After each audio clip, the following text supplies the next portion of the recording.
In this video, we will discuss about the chapter of English from your English textbook, Unit 3, 3.2.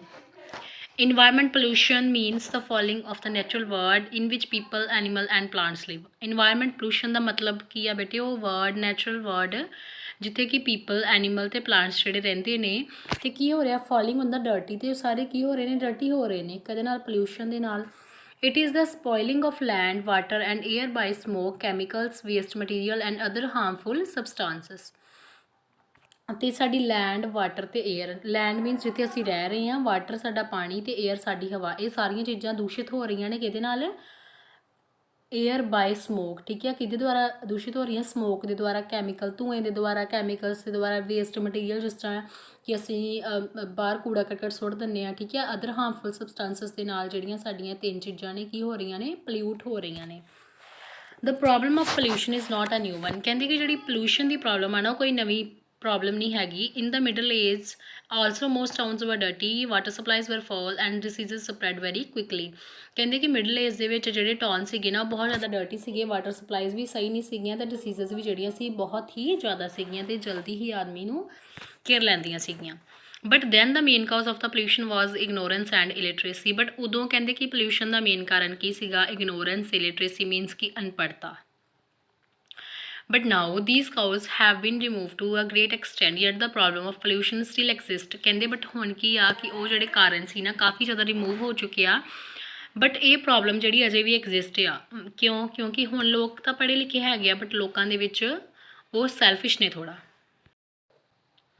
In fact the problem have become more serious than even before. ਕਹਿੰਦੇ ਕੀ ਆ ਕਿ ਜਿਹੜੀ problem ਸੀ ਨਾ, ਉਹ ਪਹਿਲਾਂ ਨਾਲੋਂ ਹੁਣ ਜ਼ਿਆਦਾ ਸੀਰੀਅਸ ਆ।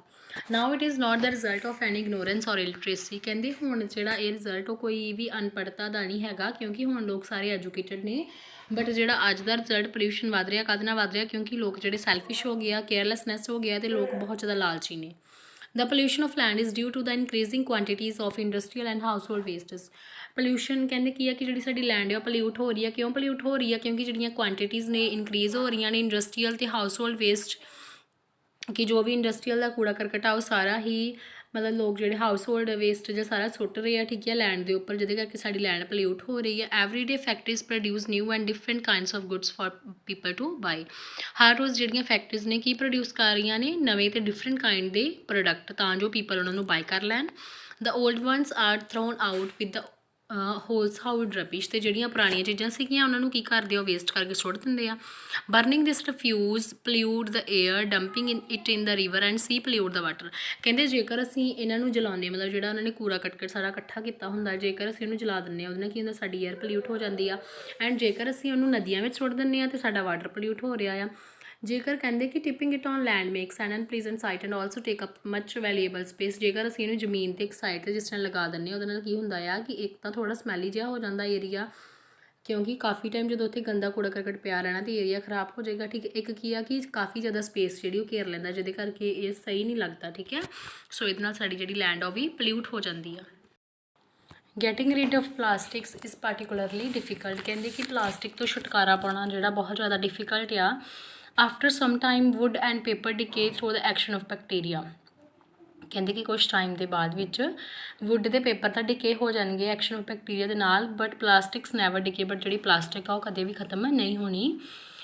Because the more we throw ਅਵੇ ਦ ਮੋਰ ਲਿਟਰ ਇਜ਼ ਪ੍ਰੋਡਿਊਸ। ਕਿਉਂਕਿ ਅਸੀਂ ਜਿੰਨੀ ਵੀ ਜ਼ਿਆਦਾ ਸੁੱਟਦੇ ਆ ਨਾ, ਉਨੀ ਹੀ ਜ਼ਿਆਦਾ ਜਿਹੜੀ ਆ ਪਲਾਸਟਿਕ ਆ ਪ੍ਰੋਡਿਊਸ ਹੋ ਜਾਂਦੀ ਆ।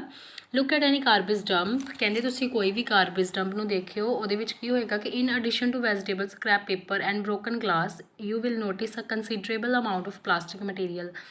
ਕਹਿੰਦੇ ਕਿ ਉਹਦੇ ਵਿੱਚ ਵੈਜੀਟੇਬਲ, ਸਕ੍ਰੈਪ ਅਤੇ ਪੇਪਰ ਤੋਂ, ਬ੍ਰੋਕਨ ਗਲਾਸ ਤੋਂ ਇਲਾਵਾ ਨੋਟਿਸ ਕਰਿਓ ਕਿ ਕਾਫੀ ਅਮਾਊਂਟ ਦੇ ਵਿੱਚ ਜਿਹੜੀ ਪਲਾਸਟਿਕ ਮਟੀਰੀਅਲ ਹੋਏਗਾ, ਜਿਸ ਤਰ੍ਹਾਂ ਕਿ ਸ਼ੈਂਪੂ ਬੋਟਲਸ ਹੋ ਗਈਆਂ, ਬੈਗਸ ਹੋ ਗਏ, worn out slippers and so on. Vegetable, scrap and paper are biodegradable. ਕਹਿੰਦੇ ਜਿਹੜੇ ਵੈਜੀਟੇਬਲ, ਸਕ੍ਰੈਪਸ ਨੇ ਅਤੇ ਪੇਪਰ ਨੇ, ਇਹਨਾਂ ਨੂੰ ਤਾਂ ਅਸੀਂ ਰੀਯੂਜ਼ ਕਰ ਸਕਦੇ ਹਾਂ, but glass and plastic continue to accumulate and pollute the environment. But ਜਿਹੜੇ ਗਲਾਸ ਅਤੇ ਪਲਾਸਟਿਕ ਨਹੀਂ ਹੁੰਦੇ, ਉਹ ਕੀ ਕਰਦੇ ਆ? ਸਾਡੇ ਇਨਵਾਇਰਮੈਂਟ ਨੂੰ ਪਲਿਊਟ ਕਰਦੇ ਆ, ਦੂਸ਼ਿਤ ਕਰਦੇ ਆ। Plastic is often taken for food by birds animals and fish leading to their death. ਕਹਿੰਦੇ ਕਿ ਜਿਸ ਦੇਖੋ ਕਿ ਜੇਕਰ ਜਿਹੜੇ ਬਰਡਸ ਹੁੰਦੇ ਜਾਂ ਐਨੀਮਲ ਹੁੰਦੇ ਜਾਂ ਫਿਸ਼ ਨੇ, ਜੇਕਰ ਉਹ ਪਲਾਸਟਿਕ ਨੂੰ ਮਤਲਬ ਲੈ ਲੈਂਦੇ ਆ, ਖਾ ਲੈਂਦੇ ਆ ਆਪਣੇ ਭੋਜਨ ਦੇ ਰੂਪ ਵਿੱਚ, ਤੇ ਕੀ ਹੋ ਜਾਂਦਾ, ਉਹਨਾਂ ਦੀ ਡੈਥ ਹੋ ਜਾਂਦੀ ਆ। It also choke covers river pipes and then the dirty smelly water start flow out of the manuals. ਤੇ ਕਹਿੰਦੇ ਇੱਦਾਂ ਕੀ ਹੋਏਗਾ ਕਿ ਕਾਫੀ ਜਿਹੜੀ ਜ਼ਿਆਦਾ ਡਰਟੀ ਸਮੈਲ, ਜਿਸ ਤਰ੍ਹਾਂ ਕਹਿੰਦੇ ਸੀਵਰ ਪਾਈਪਸ ਹੁੰਦੀਆਂ ਨੇ, ਜੇਕਰ ਉਹਨਾਂ ਵਿੱਚ ਪਲਾਸਟਿਕ ਵਗੈਰਾ ਆ ਜਾਂਦੀ ਹੈ, ਉਹਦੇ ਨਾਲ ਕੀ ਹੁੰਦਾ ਕਿ ਕਾਫੀ ਡਰਟੀ ਸਮੈਲ ਆਉਣ ਲੱਗ ਪੈਂਦੀ, ਕਿਉਂਕਿ ਵਾਟਰ ਜਿਹੜਾ ਹੈ ਉਹ ਰੁਕ ਜਾਂਦਾ, ਪਾਣੀ ਦਾ ਵਹਾਅ ਨਹੀਂ ਜਾਂਦਾ, ਅਤੇ ਓਵਰਫਲੋਇੰਗ ਦੇ ਨਾਲ ਜਿਹੜਾ ਪਾਣੀ ਆ ਉਹ ਬਾਹਰ ਨੂੰ ਆਉਣਾ ਸਟਾਰਟ ਹੋ ਜਾਂਦਾ ਆ। ਇਨ the year 1971 a crucial case of land pollution came to light in the New York state of America। ਕਹਿੰਦੇ ਕਿ 1970 ਦੇ ਵਿੱਚ ਇੱਕ ਜਿਹੜਾ ਬਹੁਤ ਹੀ ਕ੍ਰਿਸ਼ੀਅਸ ਕੇਸ ਸੀਗਾ, ਜਿਹੜਾ ਕਿ ਲੈਂਡ ਪੋਲਿਊਸ਼ਨ ਦੇ ਨਾਲ ਰਿਲੇਟਡ ਆਇਆ ਸੀਗਾ ਨਿਊਯਾਰਕ ਦੇ ਵਿੱਚ। In the neighbourhood of famous Niagara Falls there was an old canal called Love Canal. ਕਹਿੰਦੇ ਉੱਥੇ ਕਿ ਇੱਕ ਨਿਆਗਰਾ ਫਾਲਸ ਸੀਗੀਆਂ ਜਿਹੜੀਆਂ ਕਾਫੀ ਜ਼ਿਆਦਾ ਓਲਡ ਨਦੀ ਕਹਿ ਲਓ, ਉਹਨੂੰ ਲਵ ਕੈਨਲ ਕਿਹਾ ਜਾਂਦਾ ਸੀਗਾ। The dry bed of this canal was used as a dump by a plastic and chemical company during the 1940 century and 1950 century। ਕਹਿੰਦੇ ਕੀ ਸੀਗਾ ਕਿ ਉਹ ਮਤਲਬ ਕਾਫੀ ਜ਼ਿਆਦਾ ਖਾਲੀ ਸਪੇਸ ਸੀਗੀ ਜਿਹੜੀ ਕਿ ਇੱਕ ਡੰਪਿੰਗ ਦੇ ਤੌਰ 'ਤੇ ਵਰਤੀ ਜਾਂਦੀ ਸੀ, ਮਤਲਬ ਉੱਥੇ ਗਾਰਬੇਜ ਵਗੈਰਾ ਜੋ ਵੀ ਪਲਾਸਟਿਕ ਐਂਡ ਕੈਮੀਕਲ ਸੀਗੇ ਉਹ ਸੁੱਟੇ ਜਾਂਦੇ ਸੀਗੇ, ਅਤੇ ਕਹਿੰਦੇ ਉਹ ਕੰਪਨੀ ਨੇ ਯੂਜ਼ ਕੀਤੀ ਸੀ ਉਹਨਾਂ 1940 ਸੈਂਚਰੀ ਤੋਂ ਲੈ ਕੇ 1950 ਸੈਂਚਰੀ ਲਈ। Then the land was filled in the capped with clay. ਕਹਿੰਦੇ ਜਦੋਂ ਸਾਰੀ ਜਿਹੜੀ ਲੈਂਡ ਸੀ ਫਿਲਡ ਹੋ ਗਈ ਸੀਗੀ, ਆ ਸਕੂਲ ਐਂਡ ਹਾਊਸਿਸ ਵਰ ਬਿਲਟ, ਅਤੇ ਉੱਥੇ ਕੀ ਹੋਇਆ ਸੀਗਾ, ਕਾਫੀ ਸਾਰੇ ਸਕੂਲ ਅਤੇ ਜਿਹੜੇ ਹਾਊਸ ਸੀਗੇ ਨਾ ਉਹ ਬਣੇ ਸੀਗੇ। In 1971 poisonous chemical some of which could cause cancer were seen leaking through the clay. ਕਹਿੰਦੇ 1917 ਦੇ ਵਿੱਚ ਜਿਹੜੇ ਕੁਛ ਕੈਮੀਕਲ ਸੀਗੇ, ਕੁਛ ਜ਼ਹਿਰੀਲੇ ਕੈਮੀਕਲ, ਕਿ ਉਹਨਾਂ ਦੇ ਨਾਲ ਕੀ ਸੀਗਾ ਕਿ ਕੈਂਸਰ ਦੇ ਜਿਹੜੇ ਕਾਰਨ ਸੀਗੇ ਉਹ ਵੀ ਵੱਧ ਰਹੇ ਸੀਗੇ, ਐਂਡ ਉਹ ਜਿਹੜੀ ਕਲੇ ਸੀਗੀ ਕੀ ਕਰ ਰਹੀ ਸੀਗੀ, ਮਤਲਬ ਜਿਹੜੀ ਜ਼ਮੀਨ ਸੀ ਨਾ ਉਹ ਕੁਛ ਇਸ ਤਰ੍ਹਾਂ ਦੀ ਕਹਿ ਲਓ ਕਿ ਕੈਮੀਕਲ ਲੀਕ ਕਰਦੀ ਪਈ ਸੀਗੀ, ਜਿਹਦੇ ਨਾਲ ਕਾਫੀ ਸਾਰੀਆਂ ਡੇਂਜਰਸ ਡਿਸੀਜ਼ਸ ਜਿਹੜੀਆਂ ਸੀਗੀਆਂ ਉਹ ਲੱਗ ਸਕਦੀਆਂ ਸੀਗੀਆਂ। Love Canal became a terrible dangerous area to live in. Love Canal ਜਿਹੜਾ ਏਰੀਆ ਸੀਗਾ ਨਾ ਬਹੁਤ ਹੀ ਜ਼ਿਆਦਾ ਡੇਂਜਰਸ ਸੀਗਾ ਰਹਿਣ ਲਈ, and people had to move away. Over $20 million had to be spend in stopping the leak. ਕਹਿੰਦੇ ਕਿ ਕਾਫੀ ਜ਼ਿਆਦਾ ਮਤਲਬ ਕਹਿ ਲਓ ਕਿ ਓਵਰ $20 million ਜਿਹੜੇ ਸੀ ਨਾ ਸਪੈਂਡ ਕੀਤੇ ਗਏ ਸੀਗੇ ਉਸ ਲੀਕੇਜ ਨੂੰ ਰੋਕਣ ਦੇ ਲਈ। The world ocean have been used as dustbin. ਕਹਿੰਦੇ ਕਿ ਵਰਡ ਜਿਹੜਾ ਫੇਮਸ ਕਹਿ ਲਓ ਓਸ਼ੀਅਨ ਆ ਨਾ, ਉਹਨੂੰ ਡਸਟਬਿਨ ਦੇ ਤੌਰ 'ਤੇ ਵਰਤਿਆ ਜਾਂਦਾ ਆ, ਜੋ ਵੀ ਗਾਰਬੇਜ ਗਾ ਉਹਦੇ ਵਿੱਚ ਸੁੱਟਿਆ ਜਾਂਦਾ ਆ। Million of tons of rubbish is being dumped into the sea every year. ਕਹਿੰਦੇ ਕਿ ਬਹੁਤ ਜ਼ਿਆਦਾ ਜਿੱਦਾਂ ਕਹਿ ਲਓ ਕਿ ਬਹੁਤ ਹੀ millions of ton of rubbish, ਕਾਫੀ ਜ਼ਿਆਦਾ ਕੂੜਾ ਕਰਕਟ ਜਿਹੜਾ ਵਾ ਉਸ ਸੀ ਦੇ ਵਿੱਚ ਪਾਇਆ ਜਾਂਦਾ ਆ ਹਰ ਸਾਲ, ਹਾਰਮਿੰਗ ਮੈਰੀਨ ਲਾਈਫ, ਜਿਹਦੇ ਨਾਲ ਕਿ ਮੈਰੀਨ ਲਾਈਫ ਜਿਹੜੀ ਹਾਰਮ ਹੋ ਰਹੀ ਆ। If too much sewage is poured into the sea, lakes and river for sewers, the water can no longer dilute it। ਕਿ ਜੇਕਰ ਇਸੇ ਤਰ੍ਹਾਂ ਹੀ ਕਹਿੰਦੇ ਕਿ ਕਾਫੀ ਸਾਰਾ ਜਿਹੜਾ ਕੂੜਾ ਕਰਕਟ ਪਾਇਆ ਜਾਏਗਾ, ਉਹਦੇ ਨਾਲ ਕੀ ਹੋਏਗਾ ਕਿ ਜਿਹੜਾ ਪਾਣੀ ਇਹਨੂੰ ਡਿਸੋਲਵ ਨਹੀਂ ਕਰੇਗਾ। All the oxygen is used up and fish the die. ਕਹਿੰਦੇ ਇਸ ਤਰੀਕੇ ਨਾਲ ਜਿਹੜੀ ਆਕਸੀਜਨ ਸਾਰੀ ਉਹ ਯੂਜ਼ ਹੋ ਜਾਏਗੀ ਅਤੇ ਜਿਹੜੀਆਂ ਫਿਸ਼ ਨੇ ਉਹ ਮਰ ਜਾਣਗੀਆਂ। ਦਾ ਬੈਕਟੀਰੀਆ ਵਿੱਚ ਨੋਰਮਲੀ ਬ੍ਰੇਕ ਡਾਊਨ ਦਾ ਸੀਵੇਜ ਇਨਟੂ ਹਾਰਮਲੈਸ ਸਬਸਟੈਂਸ ਆਲਸੋ ਡਾਈ।